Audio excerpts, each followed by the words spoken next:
Hi folks, and welcome back. And today on the channel, sad day, it's going back. This is going to be packed up because obviously there is a number of problems with this bike, and I'll just generally go through them and then I'll get into what I think about the bike. Because obviously, let's see the problems first. First, there's a dent on here.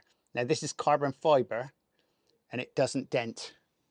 So as I've been told, and as you can look this up on the internet, if it's got a dent in the frame, it means it's defective. So obviously somebody must know something about it. And is it deep or not? Not really. No, I wouldn't call it seriously deep, but it's there. But it's like having a dent on your bonnet on your brand new car. The paint protection film is pretty ropey. It's been put on by a cowboy. They haven't got a clue what they've been doing. It brings me to the attention of other areas.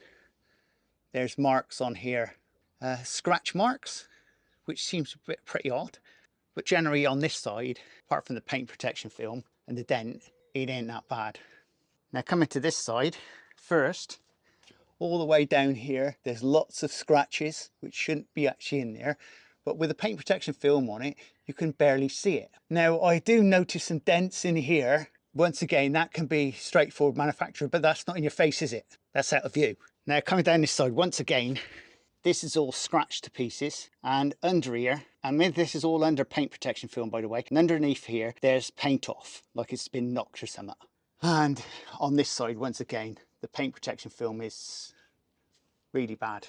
Also, coming to this area, I mean, you're sat on the bike and the first thing you notice, quality issues with chips. It's the sort of thing you find on an Airfix kit, and that's how I can describe it.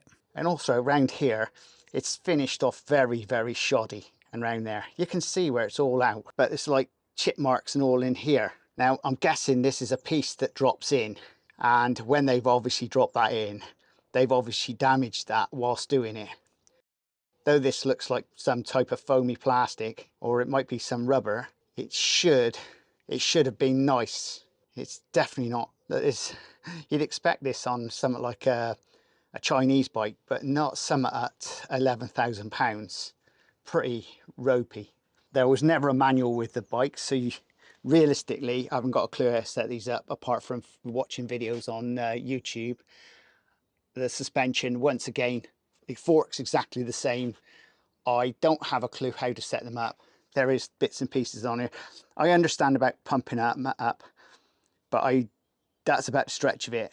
Pump up to my weight, and I'm guessing that this one will be the same. Hypothetically, if you know what that's all about. I have watched numbers of videos, which, to be honest, it really gets confusing after a while. Just generally go into the bike itself. That is a confusing thing. If you didn't know what to look for, the actual nut and the bolt underneath is there for raising the tube up and down.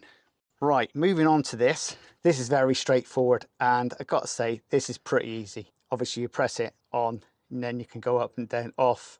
Eco, Tour Plus, eMTB, and Turbo.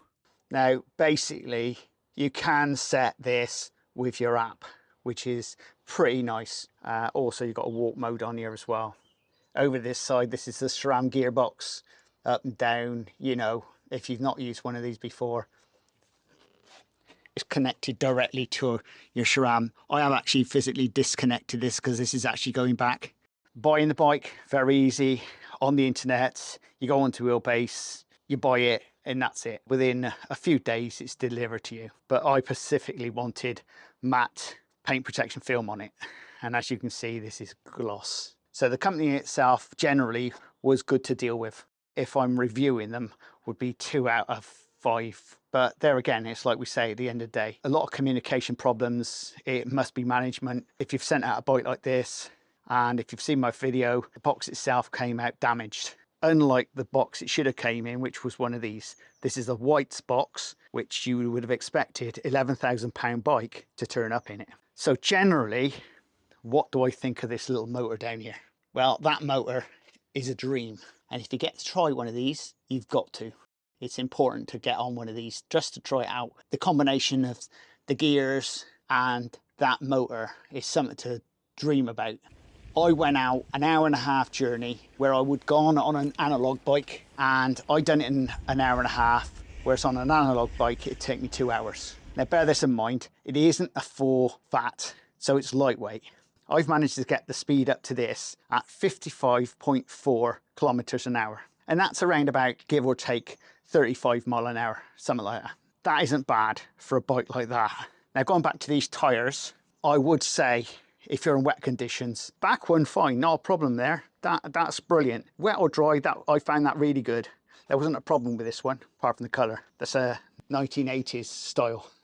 Yeah, I know what I'm thinking. Shite colour. At the front, as I would say, the tyre is pretty lethal in the wet. If you're in the woods and you've got thick mud, replace it with something that's capable. It's okay, it did its job, but that's about a stretch of it. I wouldn't talk too much highly of the tyres themselves. On the sidewall, there's no telling you what to pressurise it up to, because normally on a tyre like this, you'd have some type of writing on the side, say it's 30 to 100 psi or bars, whichever the case may be. There is nothing written on these tyres. Overall, if I was rating this bike, forget the problems on it, It'd be 7 out of 10, and it's only let down by those few quality problems. right, the motor itself, when you're going up hills, it seeks itself. It is brilliant, but you have to put the work in. Now, to get to 400 watts of power, You need a cadence at around about 75 to 85 RPM. And for a normal cyclist, that's what you're going to be at anyway.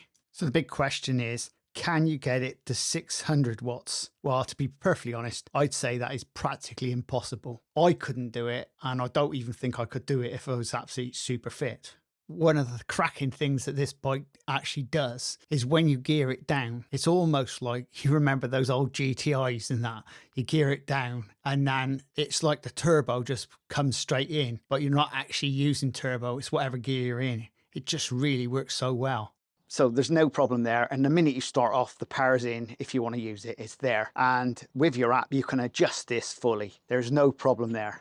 I fully enjoyed using this because thanks to Wheelbase, they actually put this on as a demo. So obviously, because it's a faulty item, that was nice of them to actually turn around and say, look, okay, we'll replace it. But in the end, I decided to go for my money back and buy it elsewhere, because the problem was the same as most people say, you need to be buying something like this local, because if anything goes wrong with your motor or anything in the warranty period, you're pretty stuck to having to send it all back. And I'm 300 miles away from Wheelbase, so that's a long way. I thought it'd be straightforward, but obviously it's not very straightforward at all. I just assumed that little dealers will be happy to do the work for the business. But obviously I found little bike shops don't really want to deal with someone else's crap.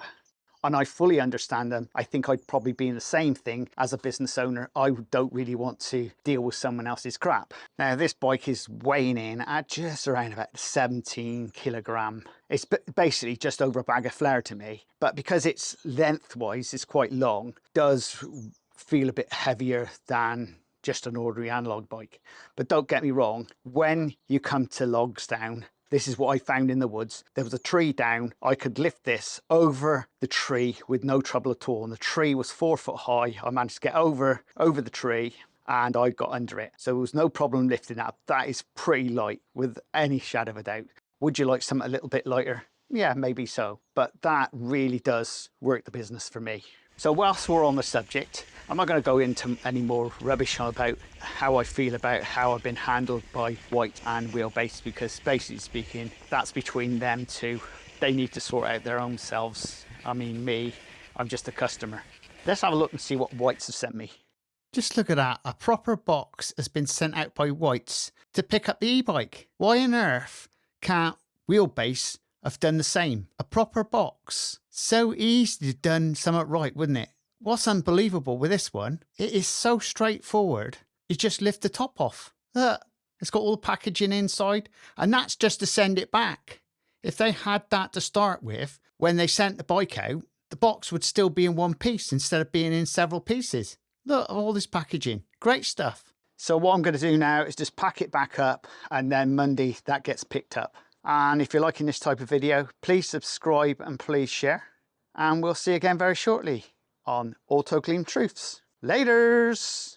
So this is a response from Wheelbase regarding the bike. And this is from their email. And it says here, we've received your bike into the warehouse. And when we unpacked it, We were surprised to see it dirty. Well, it was a demonstrator after all. And I've attached some images, which to be honest, it meant nothing to me. They weren't really interested in anything else. We carefully cleaned and checked the bike over, and we can't find any fault with this bike at all, other than the InvisiFrame kit, which was discussed and refunded. So as today, had a refund from Wheelbase, and obviously I'm happy with that, and hopefully the management at Wheelbase will sort themselves out, because somebody needs to sort them out. And just to let everybody know, to be honest, I would be telling you now, after my both experiences with Canyon and buying the Whytes off Wheelbase, find a little shop and buy it locally, because if you get any warranty problems, you can pop it back. Most little shops will turn around and tell you straight. They get hundreds of these things coming to their little shops every day of the week.